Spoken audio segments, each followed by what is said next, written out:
going to start by sharing my screen with you all. And this will be what we're looking at today. So welcome, everyone. We're going to be looking at different ways of playing suit contracts, in particular roughing and cross-ruffing, and the concept of a master hand.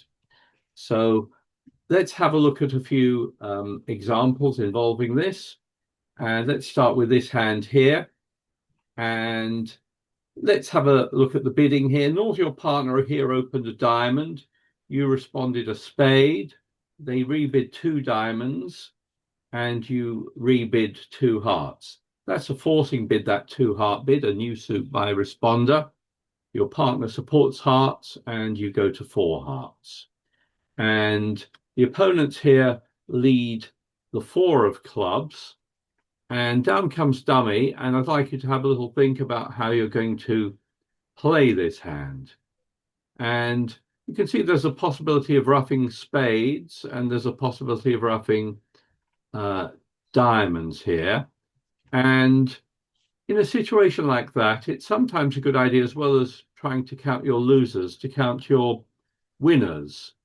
And that's what I'd like you to do. That's the first poll coming up on this hand. How many top tricks would you say you have? In other words, imagine you were playing this contract in a no trump contract. How many top tricks do you think you have? So have a count of your top tricks here. And in a moment, I will launch a poll, and that is the first question. How many top tricks do you think you have?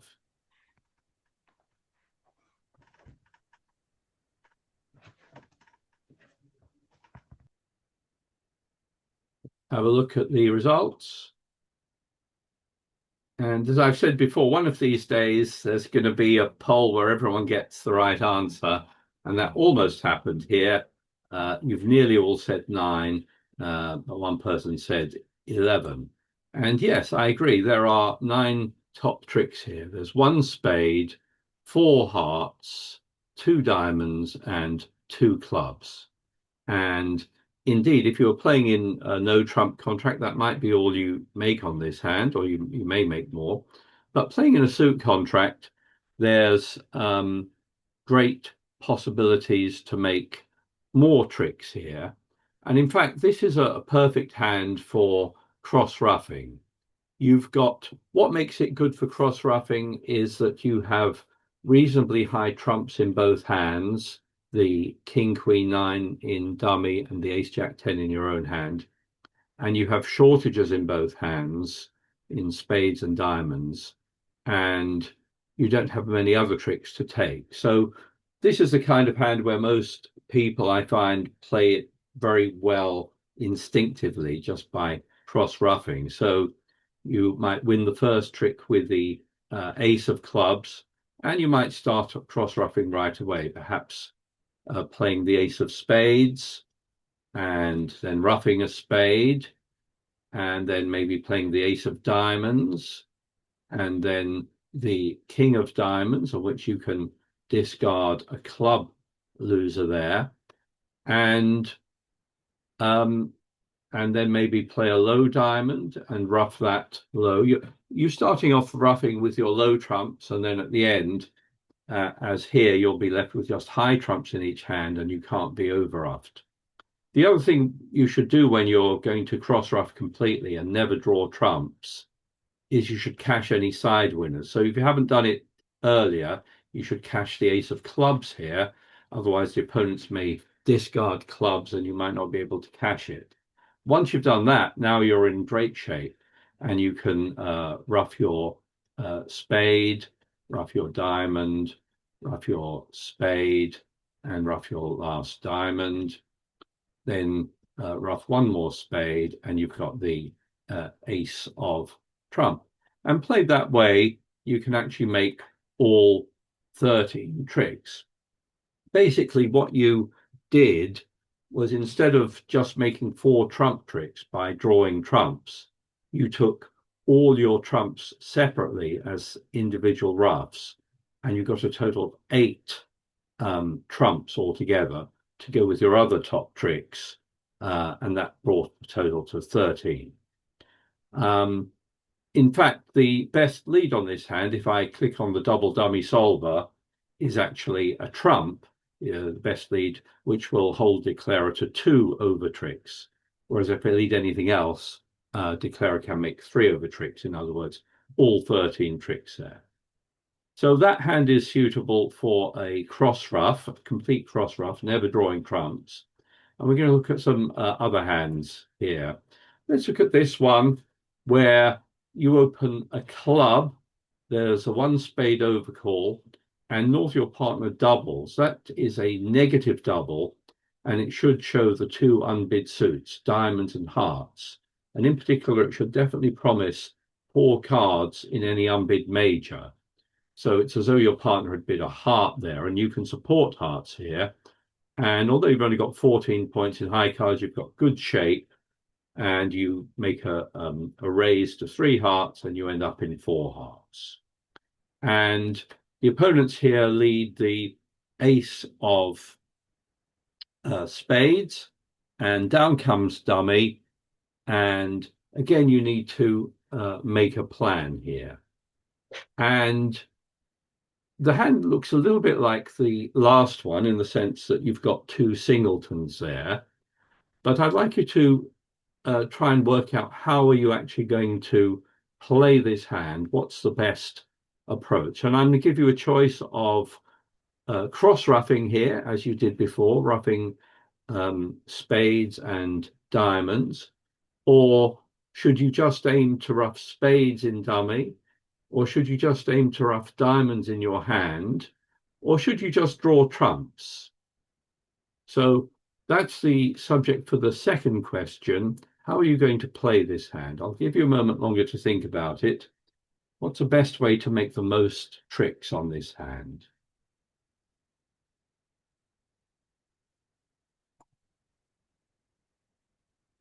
Let's have a look at what you've put.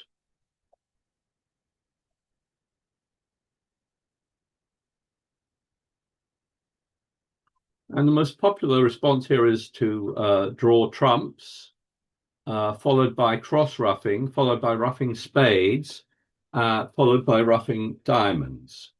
So let's switch back and see what we think. Well, it really won't work. We'll look at this being played a couple of different ways. But one of the problems with cross-ruffing here is that if you do what you did last time, you'll be left with 4 clubs at the end, and you won't be able to cash those 4 clubs unless you have drawn trump. So it is a bad idea to cross-ruff here. What you want to do on this hand is either ruff diamonds in your own hand or ruff spades in dummy. And we'll look at this being played a couple of different ways, but let's see what happens if you start by cross-ruffing. So they play the ace of spades, maybe shift to a diamond, which we take, cash the king of diamonds, discarding a spade, and now we start cross-ruffing. And we can ruff the first diamond, we can ruff another spade, but what's happening here is that if we keep doing this, let's suppose we play another diamond and we ruff that. Well, I think you can see at this point here, if we were to ruff with the 10 or the 8, we would risk being over ruffed. So let's suppose we decide to ruff with the ace. That works. But if we now try to ruff spades, although that ruff succeeded, what we now have is only 2 trump in each hand, and East has 3 trump. So you have lost control of trump. And whatever we do now, we're going to suffer at least a loss of 1 trick.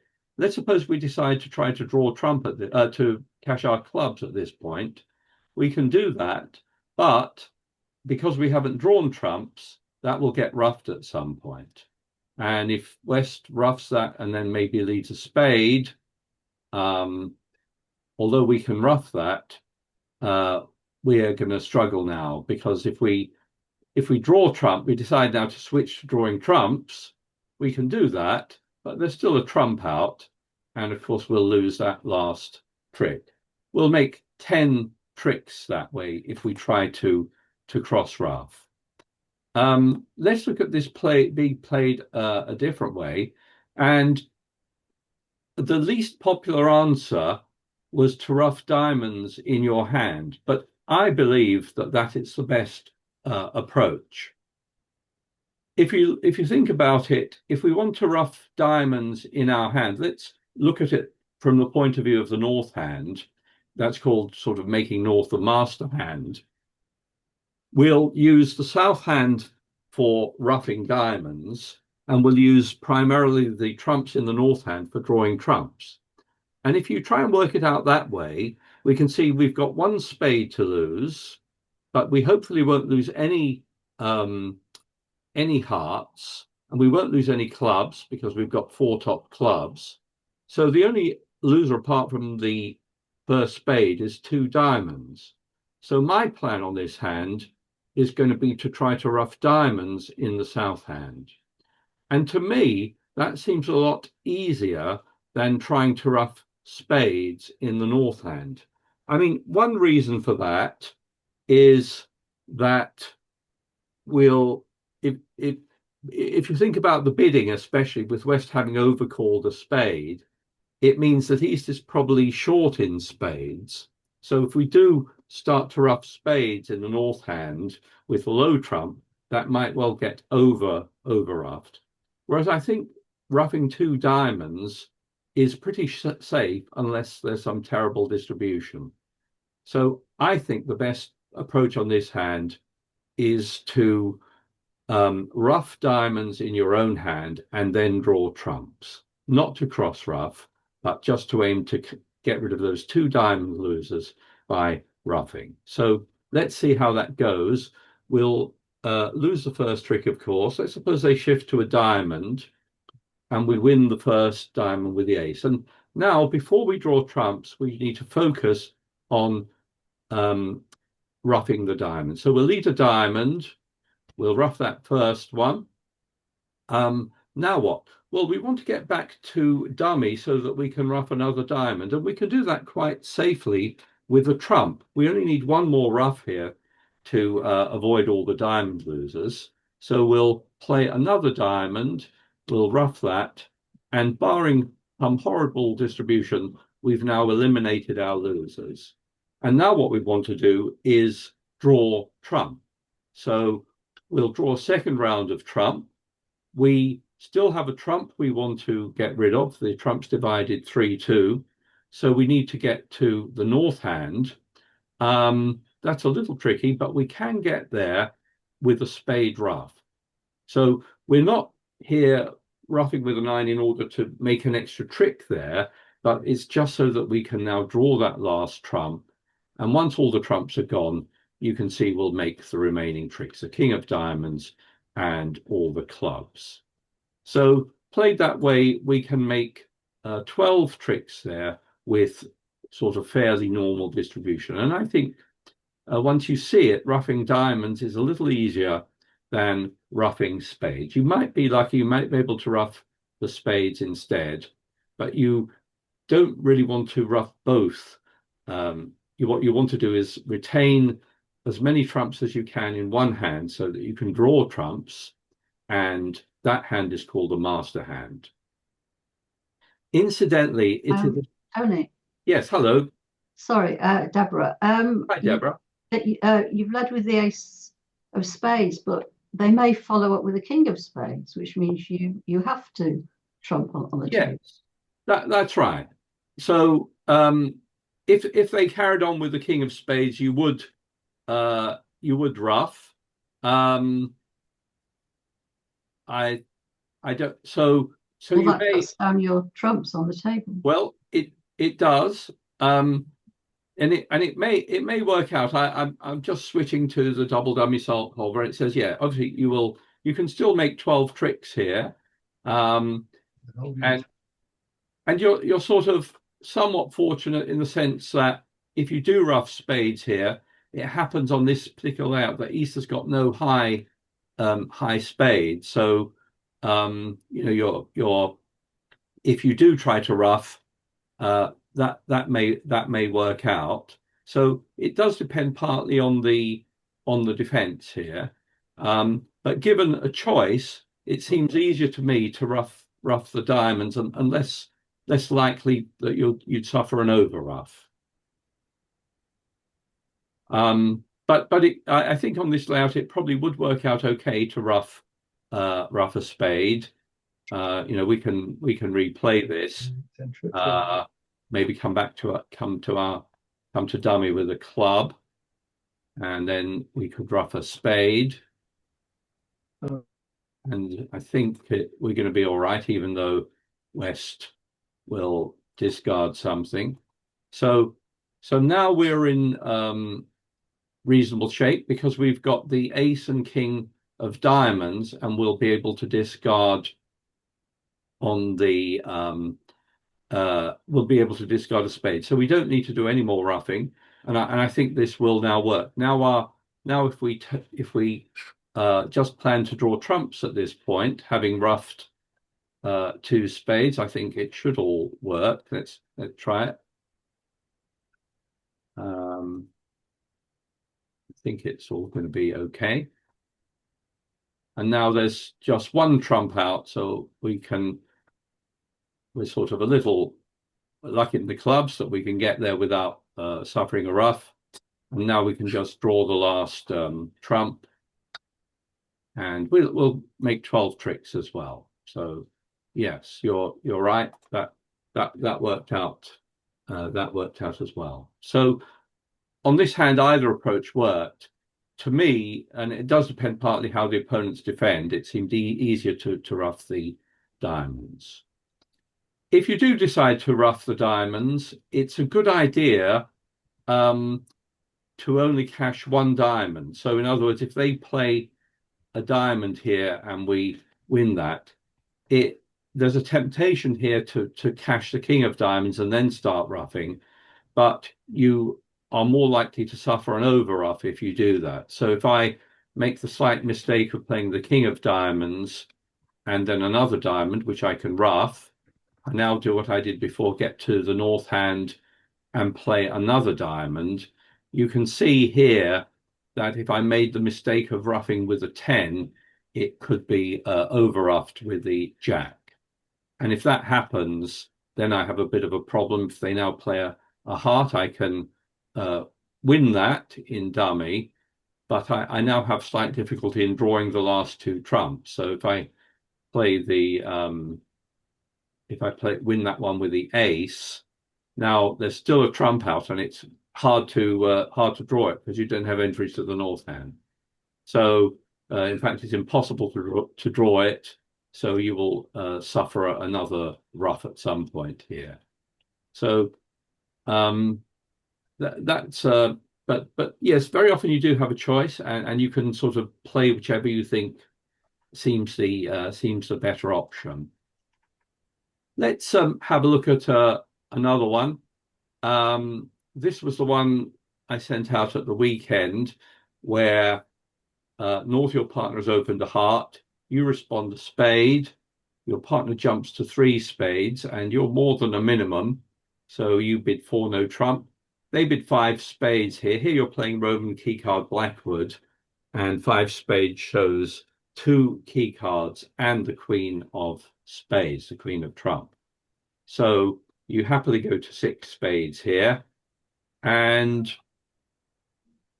the question is, what's the best way to play this? Again, you can see there's a possibility of doing some roughing, either roughing the hearts in your own hand, or roughing diamonds in dummy, or cross roughing, or should you just draw trumps here? And again, that's going to be the question for the next poll. What's your plan here on the lead of the Queen of Hearts?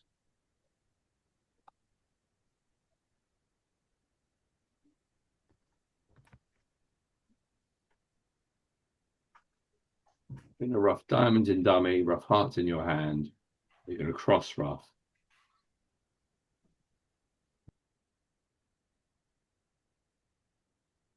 So let's have a look here. Most of you have gone for, all right, 37% went for roughing hearts, 22% went for roughing diamonds, 30% said draw trumps, and 11% said cross roughing. So let's switch back to that and see what we think. Well, the only way, so in situations like this where you've got equal trump length, it's very desirable to pause at trick one and try and make a plan and try and look at it from the point of view of the south hand or then from the point of view of the north hand. So if I look at this the normal way, if you like, where you look at it from the south hand point of view, excuse me a second, just a bit of background noise. Let's try and work out what our potential losers are. If we look at it from the point of view of the south hand, we've got no trumps to lose, and we've got no hearts to lose. We've got no clubs to lose, and the only losers we have in the south hand are in diamonds. And you may think, well, I can rough 2 diamonds in dummy, and if I can do that, I will just lose 1 trick. I will lose 1 diamond. So I'll defer drawing trumps until I've roughed 2 diamonds, and I can make 12 tricks. Can you do any better if you make north a master hand? Look at it from north's point of view. Well, once again, there are no spade losers. This time there are 2 potential heart losers, which you could rough in the south hand. And you have 1 diamond loser and no club losers. But that diamond loser could be discarded on the 4th club after you have drawn trump. So I think this hand is probably better planned from the point of view of the north hand, where if I can rough 2 hearts in the south hand, I can avoid all the losers and make 13 tricks. So I think that's a much better approach. Whereas I think you can see that if you try to rough diamonds in dummy, you always will have to lose a diamond. You can't rough diamonds without losing a trick. But I can rough hearts without losing a trick. So that's what I'm going to do. My goal here is to rough 2 hearts in the south hand. So let's win that.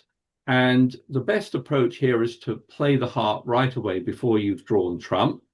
Rough the first one low.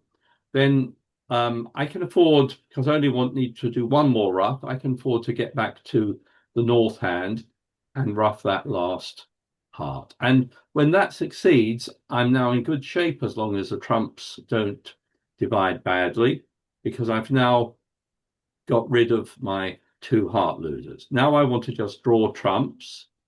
I can play the king. There's 1 trump left, I think, so I can get to dummy with the king and play the draw the last trump.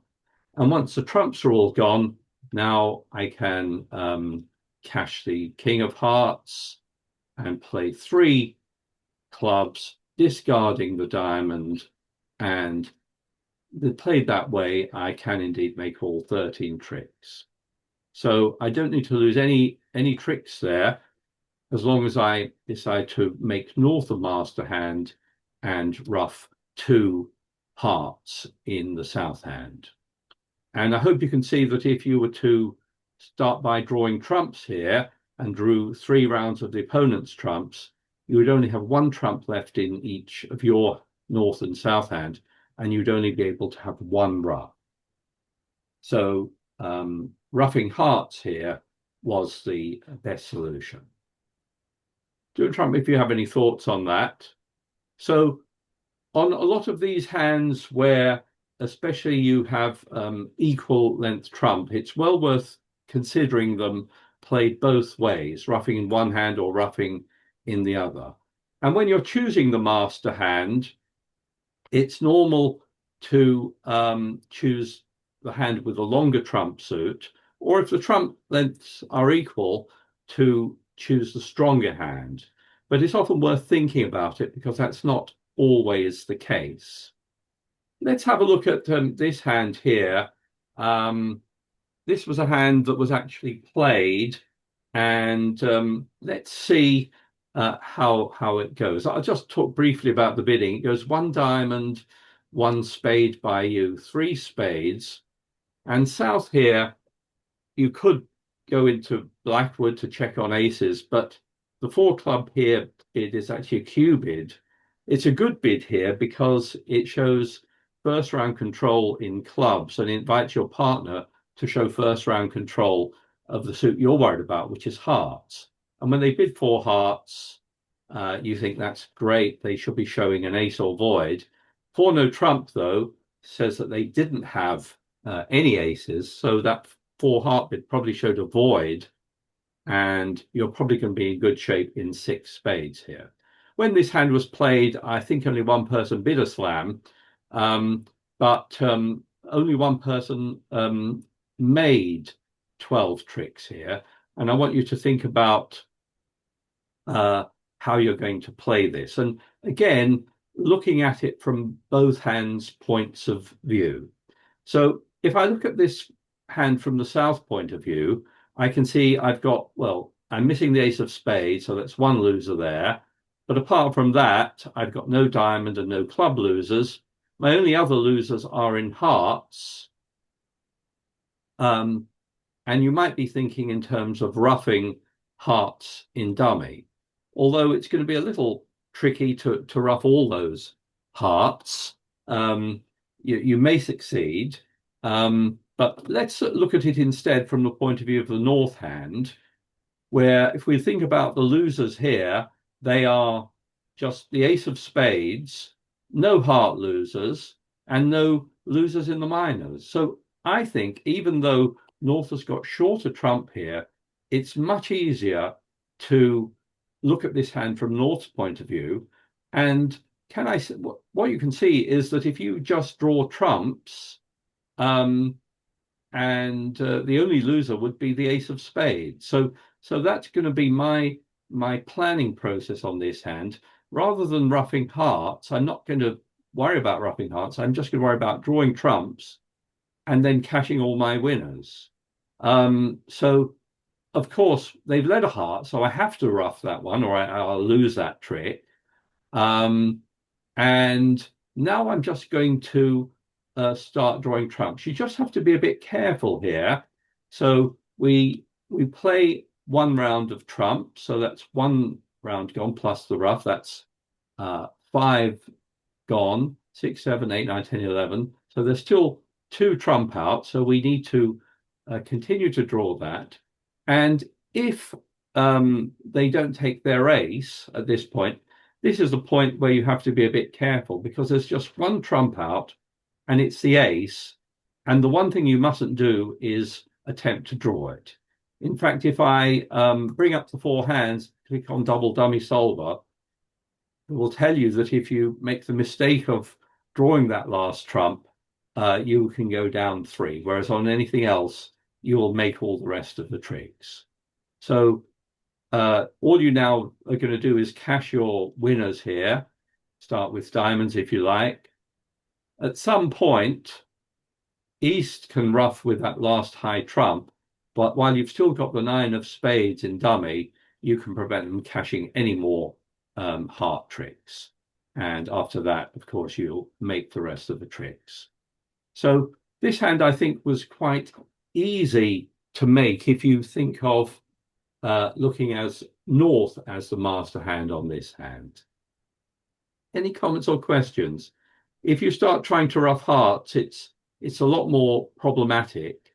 Whereas I think just drawing trumps, but making sure you keep a trump in the North hand is relatively straightforward. So we'll end the talk there. It's just 12 minutes before the game. But Tony, I've got a question, please. hello, Isabel. Yes. Why, with such a minimal hand as South's, would you consider heading for a slam? Right. You've only got 15 points. What makes you think about looking for a slam?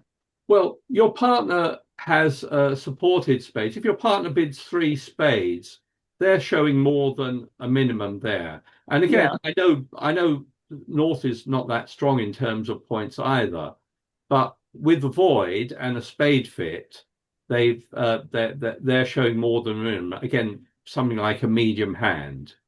So when your partner's showing, more than a minimum and you've got more than a minimum, you've got, 30 plus points. But it's it's the knowledge that your partner says they've got control in hearts that would encourage But you you to don't know that. When you start showing you've control for clubs, you don't know what their heart position is. no. So when you start Q bidding, if you start Q bidding, below the level of game here for clubs, you're showing interest in a slam and you're inviting your partner to Q bid. And it's because they do Q bid for hearts that you are there now interested in. Oh, right. So they could have shut down at 4 spades. Yeah, Okay. if they have nothing to Q bid, Right. then Thank you. you wouldn't go beyond 4 spades. Yeah. Anyway, thank you for Thank that you. question.